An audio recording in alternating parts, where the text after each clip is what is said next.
Now in terms of the level of the tone on the master fader, on the master meter, I will show you how to do that here right now, but I'll also make sure that when I visit you in the mixing session that you see how to do that. So the tone often comes out of programs like Final Cut or Avid at full volume. Notice it's reaching 0 here. So the tone itself is at full value, the actual recording, and then in Avid or in Final Cut, keyframes were added automatically in the bars and tone to bring the tone level down to, for instance, -12 or -20. I would like our tone to show at -12. So what you do is this: you watch the master fader, you leave it at 0, so make sure that meter is always at 0. And then you run the tone, and while I'm running the tone, I'm going to move this fader to change the volume that I see on these meters. So I'm getting the tone, which is controlled here, to be as loud as what I see here. And on these meters, -12 is where the green meets the yellow. I'll start the tone playing, and as I move this fader, I'm watching these meters until the tone registers at -12. Here we go.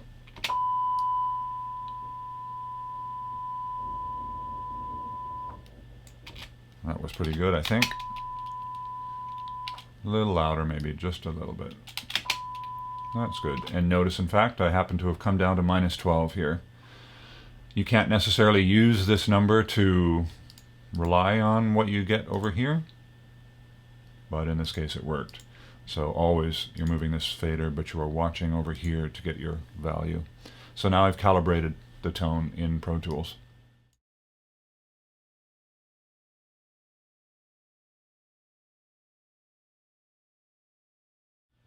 And lastly, what I want to do in the mixing session is make the tracks available under what we call submixes. And this is also something I'm not teaching in class, but I'll show it here. You can see this, and if you want, I'll help you set this up when I come to see you in your mixing sessions this week and next week. So what we need here are conduits, audio conduits, to carry the sound of all the dialogue or all the B-roll. This is very useful in a situation where, for example, I'm sitting with a director and the director says, I would like to hear just the dialogue, or I would like to hear just the B-roll, or all of the dialogue is not quite as loud as I would like it to be, or all of the music is a little too soft. So when I have a lot of different dialogue tracks, that can be a real pain in the ass. For instance, if they want to be all soloed at the same time, or if the director says, please turn down all of the dialogue. This would be a nightmare, particularly if I've used keyframes.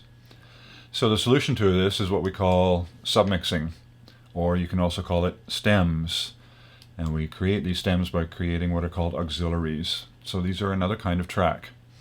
It'll look like a fader, kind of like the master. The master is in a way an auxiliary. It's a conduit for all of the audio tracks. So the master fader is a gathering place for all of the sound from the different tracks.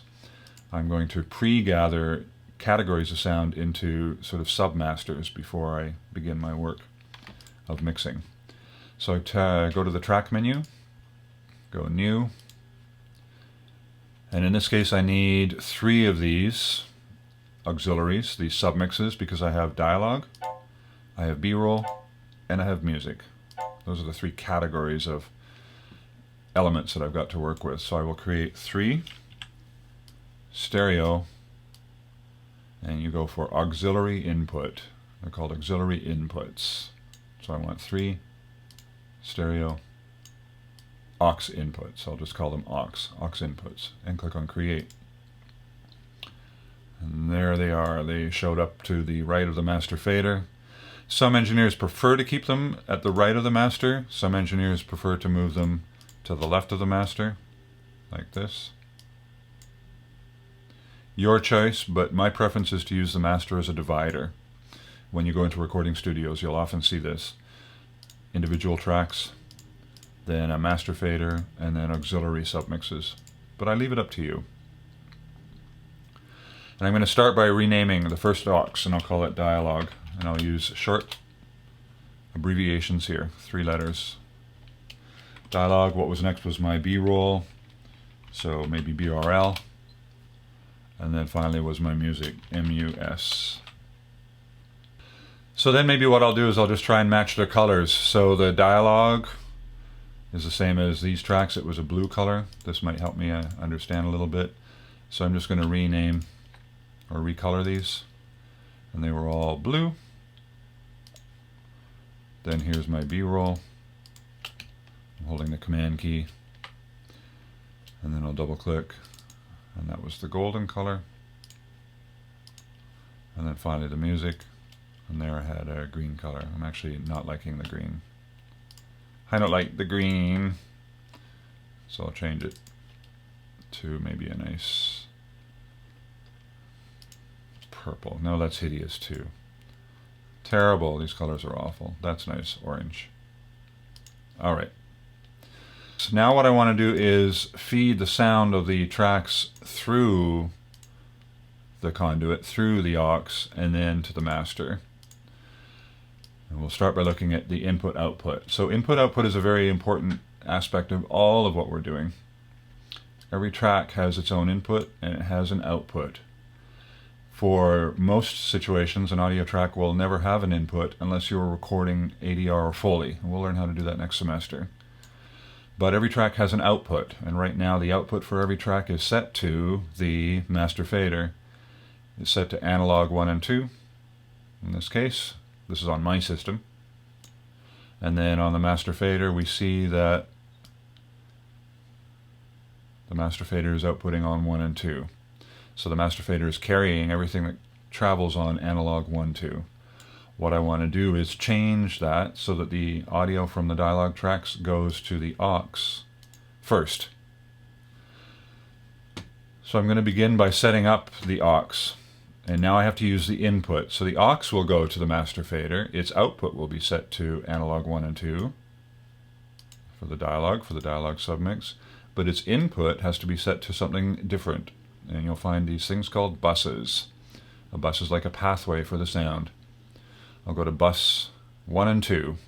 Notice they're all stereo buses because I created stereo auxes.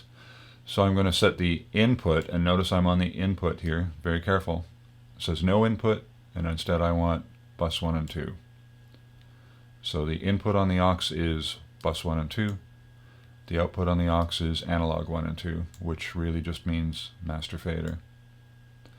So now bus 1 and 2 has been set up, and now this aux, this dialogue aux, or this dialogue submix, is looking for any sound that's traveling on this bus 1 and 2, traveling on that pathway.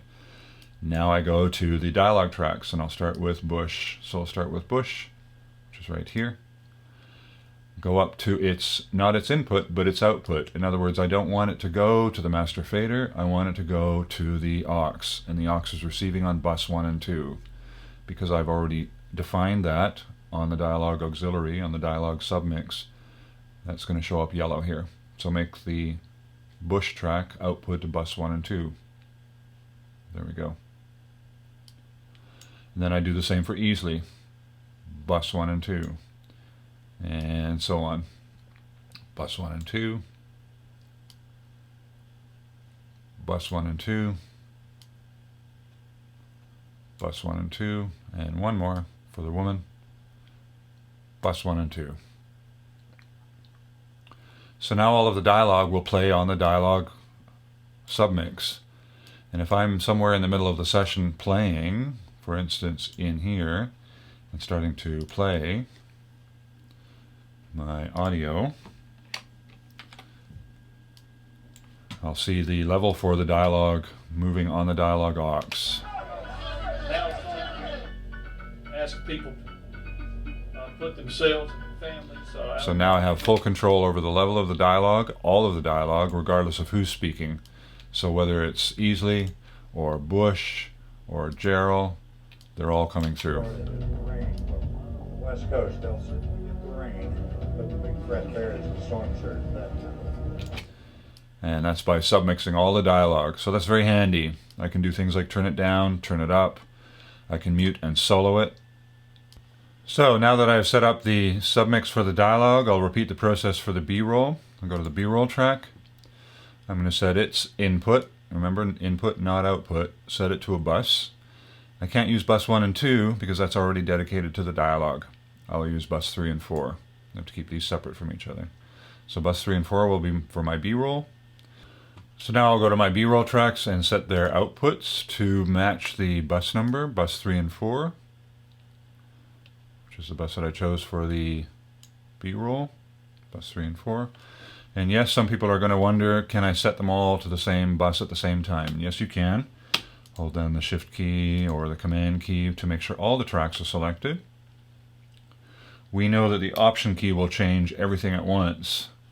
For instance, the track height, but if you use the Option key, you'll actually end up changing every track in a session. So you can't use the Option key here alone. You use Shift plus Option. So Shift is saying to the computer, deal with all of the tracks that are currently selected at the same time. And the Option key is saying, do the change to those tracks. So Shift and Option, both pressed. And then if I change one of the B-rolls to bus 3 and 4, all 4 of them will have changed to bus 3 and 4. Bus 3 and 4. Bus 3 and 4. So that's bus 3 and 4. Then the music will set it to bus 5 and 6. And then set the output of the music track to bus 5 and 6. So the track outputs on bus 5, 6, the aux inputs on bus 5 and 6. So it's like a pathway from here to here. Now I've got my auxes set up. So then I'm going to work on the session, and I'm going to go in and play some area where I've got the music. I'm just working on the music right now in my editing process, so I've got this set up to start playing in the middle of the music, some dialogue and some B-roll all at the same time. Get in the safe one. There we go. Get in the safe one. Get in the safe one. Now I'm clipping here right now. I'm just turn that down. Although we'll deal with that Get in later. the safe one. So now I'm working, and I say I want to solo the music for a little while, so I will solo the music. Get in the safe one. And as soon as I solo it, it stops playing. Even though I have music going on the track, it stops playing. And this is a problem, because I want to solo the music and work on it while I'm listening to it. So the trick here is to prevent the audio tracks from going into a default mute mode, which is what happens when you solo a track. So anytime you solo a track, all the other tracks go into sort of a default mute mode. Notice bright orange is when I actually muted it. But when I solo a track, every other track goes into this sort of in the background muting mode. So I need to prevent that so that I can solo the music and listen to the music, or solo the B-roll and listen to it, or solo the dialogue and work with it. So the way to do this is to prevent all of the individual audio tracks from developing that background mute. So the way to do this is to command click on the solo button for each of the audio tracks. So I'm using the command key and I'm clicking on the solo button for each audio track. Like that. And what we've done is called solo safe. So I have solo safed the individual audio tracks, and now when I solo, for instance, the music, it mutes the dialogue and the B-roll, puts them into the background, but it does not mute the individual tracks. They stay open. So I should be able to now listen to just the music, or just the B-roll, or just Get in a safe the location. dialogue. And ride this storm out. So that can be very useful. So we solo safe, and that was a command click on the solo button. Command click. All right, that's it. I'll see you in your mixing sessions.